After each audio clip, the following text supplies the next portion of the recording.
Hey guys, welcome back to the channel. We got big plans for the suspension on the Camaro. Pretty much everything on the rear end is going to be changed. Going to be cutting off all these brackets, all the shock mount, the coilover mounts. We're going to be putting the tick adjustable torque boxes on up front. We got a lot of stuff planned, so stick around. We're going to get this gas tank out of the way first.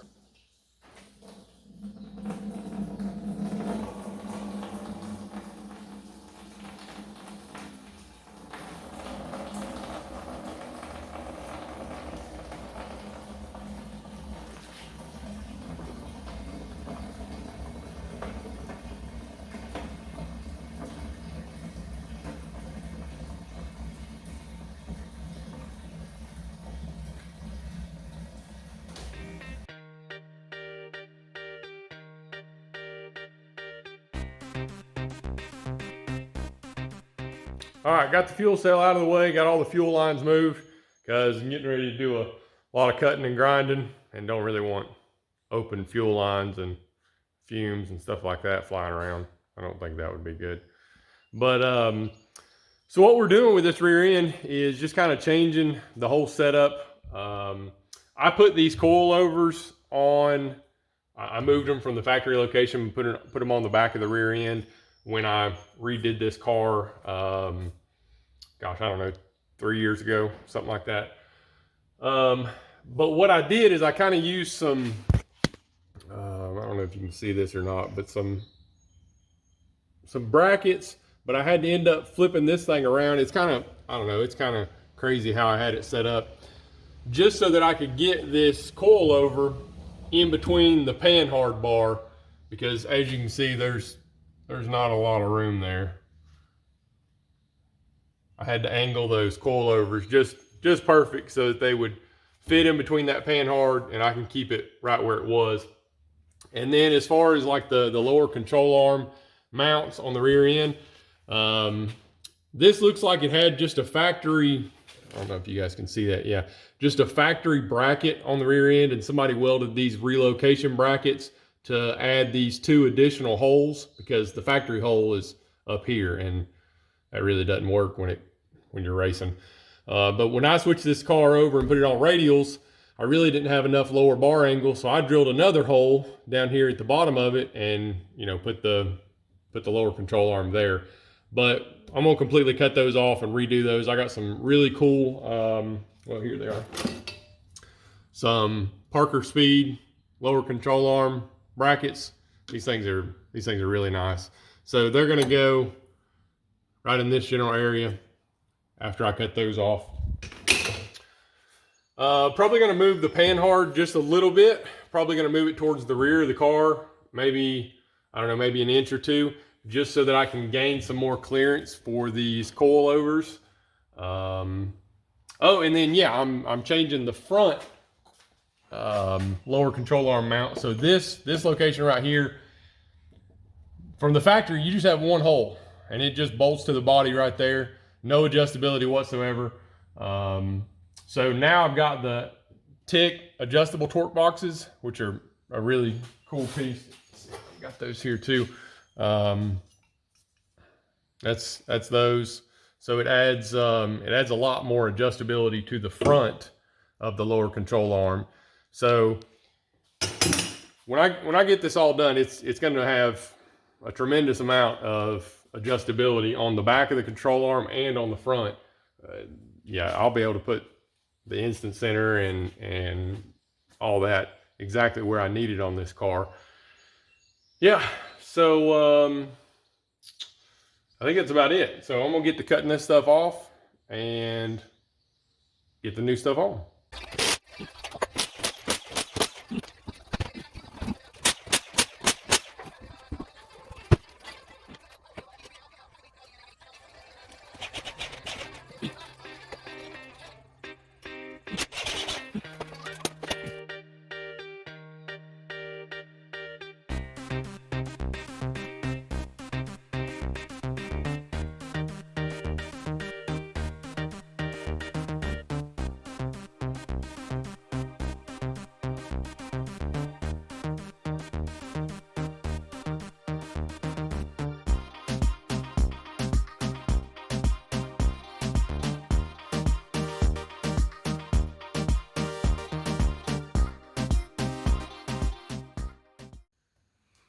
Lower control arms are out. And now we can cut these brackets off and get ready to put the new ones on. I think what I'm gonna do is just do one piece at a time. I'm probably gonna leave these shocks on, and I'm probably gonna leave the panhard attached for right now. That way the rear end doesn't just completely fall out of the car. And I got the torque arm in it still.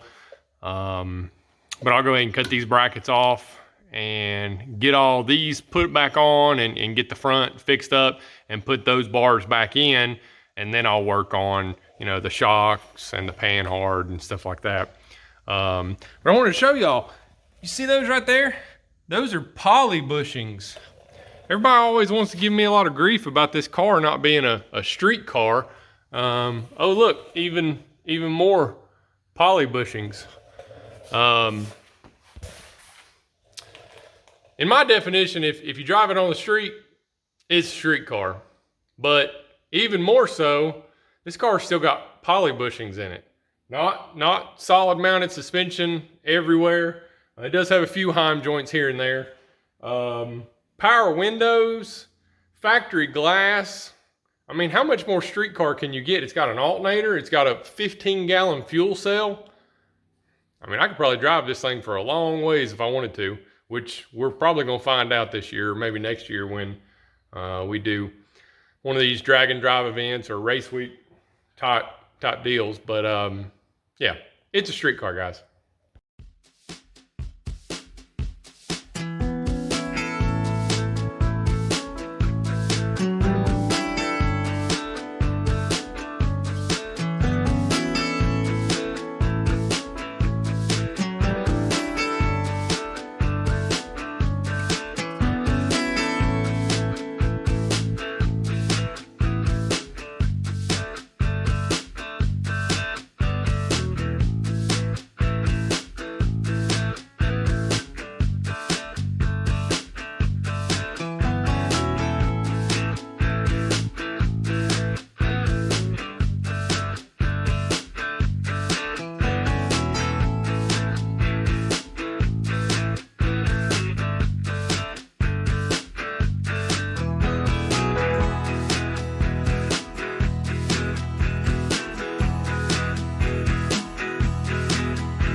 All right, everything's cut out for the Tick Performance torque boxes.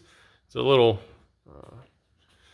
rough looking right now, but we're going to get it all welded up and cleaned up. And if you're watching this and you have a stock F-body that's just lowered, you know, these torque boxes would be great for your car too, just to help with bar angle now that you've lowered the car. But if yours is stock, it's really not going to look much at all like mine. Obviously it's still going to have this hole here because that's where the factory lower control arm bolts. But, you know, mine had a set of subframe connectors on it that, you know, I just left this reinforcement that was here. I didn't bother cutting all that off. And then, you know, I've got this bar that's tied into my roll cage that goes up through the floor. And then this bar right here, kind of went through this lower control arm mount and tied into that exterior bar, and then kind of went across the cars. And also too, the car's got sheet metal mini tubs. So if you're watching this video and it doesn't look like yours, it's not, but it's still going to work the exact same way. And here is, so that's how the torque box fits up in there. You just push it, let's see. So you just put it up in there like that, push it up flush against this side, and weld it all up. One thing I did have to do, this section right here came out kind of flat, and it was squared off right here, and you couldn't access the top bolt hole of the torque box. Yeah, you couldn't, before you couldn't get that top bolt hole in. So what I did is I just sliced this on the inside and just kind of folded that up a little bit, beat it up, and now you can get that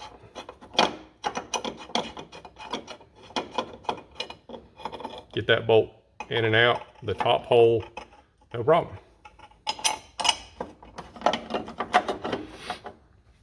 So that's what they look like. They should be flush down there on the bottom and just pushed up against the bottom of the frame or the unibody up top. And then just, we're gonna weld them in.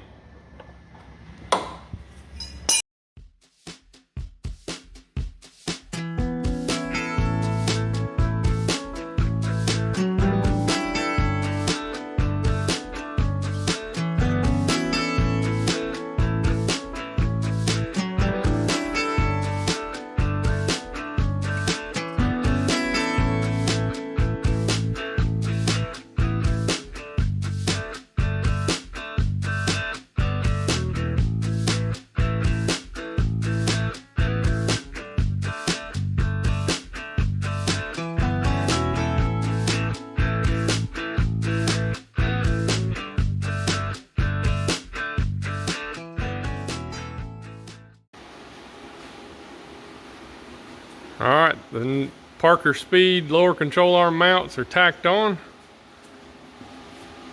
We got both of them in there. This would be a lot easier if we was on jack stands in your old garage. You've lost your mind. I'd be able to lay down right now. See, I'm getting tired. I'm having to stand. Your arms are getting tired? Yeah. I could be laying down right now and then trying to wiggle in there like this with my big long feather rod. Well, I mean, I guess we can put the car on the ground if you don't want to work on the lift. I'm more comfortable that way. Okay. If you could squish me under there. I think you've lost your mind. It's much better on a lift. Yeah, we're about to see how good of a welding job I can do. Yeah, we're gonna zoom in on it too. Oh boy. Yeah. Don't zoom in. Yeah. There's too many guys that want critique your welds. You got to be a YouTube certified welder. They're aggravating is what they are. It's like, you can do better. Well, why didn't you? Why didn't you come do better? I couldn't afford them. I can only afford you. I'm high too. You got told that the other day, didn't you? Yeah, I did. Quoted a job a little too much. Yeah. Hey, guess what, guys? Steven is now unemployed. I'm not. Oh, That's no. not true. That's not true. I'm self-employed. Self-employed. Yeah. I quit my job at the beginning of the year. And it's trending. Yeah, and I peer pressured Steven into quitting his job. That I worked at for 10 years. 10 years. I only worked at my job for 8. I lost all my retirement, all my insurance benefits, everything. That you didn't have to begin with. Yeah, they're all gone now. They were gone. They were gone a long time ago. Oh. Never had them. So yeah, Steven's now self-employed now. So you're going to be seeing a lot of welding stuff going on over there as he builds gates and handrails. And this is not commercial either because we're already booked up. Yeah, we're booked up. We can't have any more business. Yeah. I'm his first This is Saturday work. First client. This is Saturday work. Okay, this Monday. Don't when count. Monday rolls around, if you want me to weld on this thing, you're gonna have to charge me $300 an hour. $300 an hour. Yes. All right, guys, this is gonna be the end of this video. All right, so everything's tacked up. We got the tick torque boxes in and the Parker Speed lower control arm mounts tacked up. And I guess tomorrow we will start working on getting everything welded up completely and getting the new shock mounts put on, and then also moving the panhard bar. And we got a few extra parts coming in tomorrow that should help this rear suspension even more. So we'll see you guys later.